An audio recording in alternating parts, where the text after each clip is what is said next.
Phase 1 is funding and financing.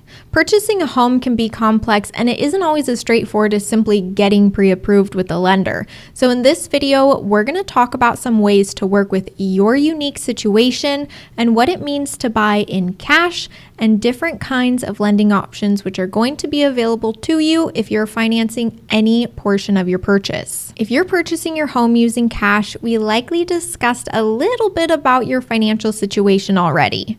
But if you want to expand your budget at all, or if you are considering the option of financing a portion of your purchase, this video is still going to be helpful to you. If you're purchasing your home in all cash and you will not be financing any portion of your purchase, please skip the rest of this video and press the gray button in the top corner right here to start watching phase 2. If you're already pre-approved with a lender, I still encourage you to watch this video to expand your knowledge of the lending process and the importance of selecting the right lender for you and your situation. Whether you are 12 days or 12 months away from moving, having an early conversation with a lender is key.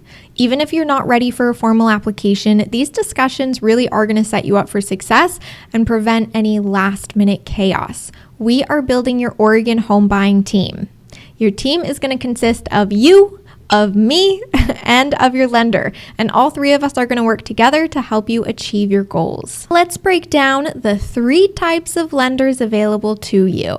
We have the big banks and credit unions, the online lenders, and then the traditional lenders. Lending type number 1 is the big banks and the credit unions. The advantages of choosing a big bank or a credit union for your mortgage is really coming down to the convenience of a one-stop shop for all of your financial services and providing you with a familiar and integrated experience. However, there are some drawbacks like a potentially lengthier than normal approval process, higher fees despite seemingly competitive interest rates, and the constraints of banking hours, which can limit our accessibility to your lender when we need them most. In my experience working with various big banks and credit unions, a common issue that arises is when my clients encounter questions or concerns outside of that traditional 9 to 5 banking hours. This becomes incredibly problematic in urgent situations like navigating complex real estate markets where quick decisions are essential. One of the most memorable big bank lending fiascos I was a part of resulted in my clients being stuck on hold for 3 hours only to be told that their big bank lender would call them back. Well, let me tell you, that did not happen, which then led to my clients missing out on a house that they wanted because they could not get a hold of their big bank lender to see how much their monthly mortgage payment would be affected if they offered over asking in a multiple offer situation. They were reluctant to use my preferred lender to run some of the preliminary numbers for them because they felt obligated to their big bank lender. This was a competitive situation and we were countered by the seller to raise their purchase price. But since my clients didn't have any hard numbers from the big bank lender about how that would actually affect their monthly mortgage payment, they did not feel confident enough to move forward, and sadly, they missed out on the house. Big banks have their pros and they have their cons. The times when working with a big bank or credit union goes really well is when you have your banker's direct cell phone number or you have a strong first name kind of basis relationship with your banker. Lending type number 2 is an online lender. Now, the biggest advantage to using an online lender is that they can offer lower rates typically because they have lower overhead costs. The biggest drawbacks to online lenders with names similar to Socket Mortgage or Rainbow Fin or Pillow Mortgage is that most oftentimes they're located in California, issuing loans in Oregon. Their underwriter is in Nevada and their processor is in Texas. Why this can become an issue for you as a home buyer is that when there's a complex dynamic at play and everyone's in different time zones with different priorities, it can be really challenging to stay on top of everyone and maintain solid communication between all parties. I've witnessed firsthand the consequences of dealing with different time zones and a lack of unified lending teams all on the same page. page. Last year, I had a client who had secured a phenomenal rate from an online mortgage lender before they started working with me.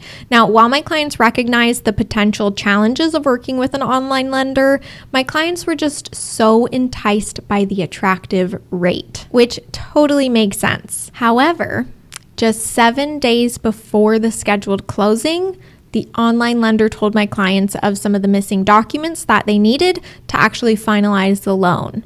Now, despite my clients' immediate and swift efforts to get that required paperwork, because of some of a stupid, convoluted process, it took my clients 8 days to get that paperwork. And unfortunately, the seller was not willing to extend the close date and decided to no longer work with my clients, which meant that my clients lost the house and their non-refundable earnest money deposit. What made this situation incredibly frustrating was that the delay in delivering the paperwork stemmed from an avoidable communication breakdown between the lender and the underwriter. It became an online game of telephone, which left my clients at the losing end of the transaction and nothing that I could do about the situation. If you want to work with an online lender, we need to be very mindful that it can feel like a game of online telephone. It can be done, but it can cause avoidable issues. Lending type number 3 is a traditional lender. Now, the biggest drawback to using a traditional lender is that they oftentimes are going to have higher costs than the other two options.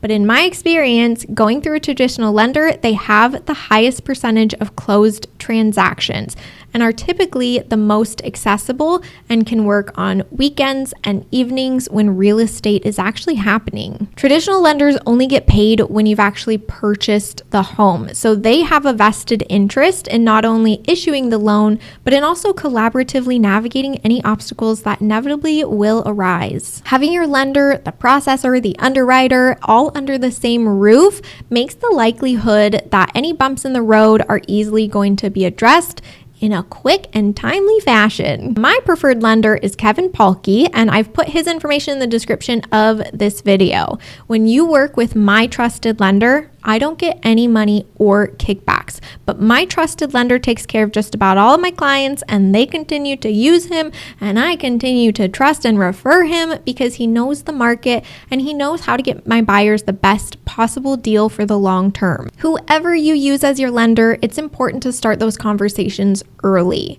I've worked with all kinds of lenders, and at the end of the day, I want to get you the house you love. And the best way I know how to help you do that is to set you up with a lender who has a proven track record of getting clients to the closing table. Navigating the complex landscape of home buying entails risk, but a solid financial plan coupled with a reliable lender significantly mitigates these challenges, ensuring that your purchase is as smooth as possible here in Oregon. There are a lot of great lenders out there, and one might be better suited to your unique situation than another. So if you want to chat more about it, send me an email and we can chat about who might be best for you. If you want to chat with my trusted local lender, you can contact him directly. His info is in the description of this video, and just let him know that we're working together, that you found me on YouTube, and you just want to chat. Please continue watching the next video, which is phase 2, where we're going to discuss the online house hunting process.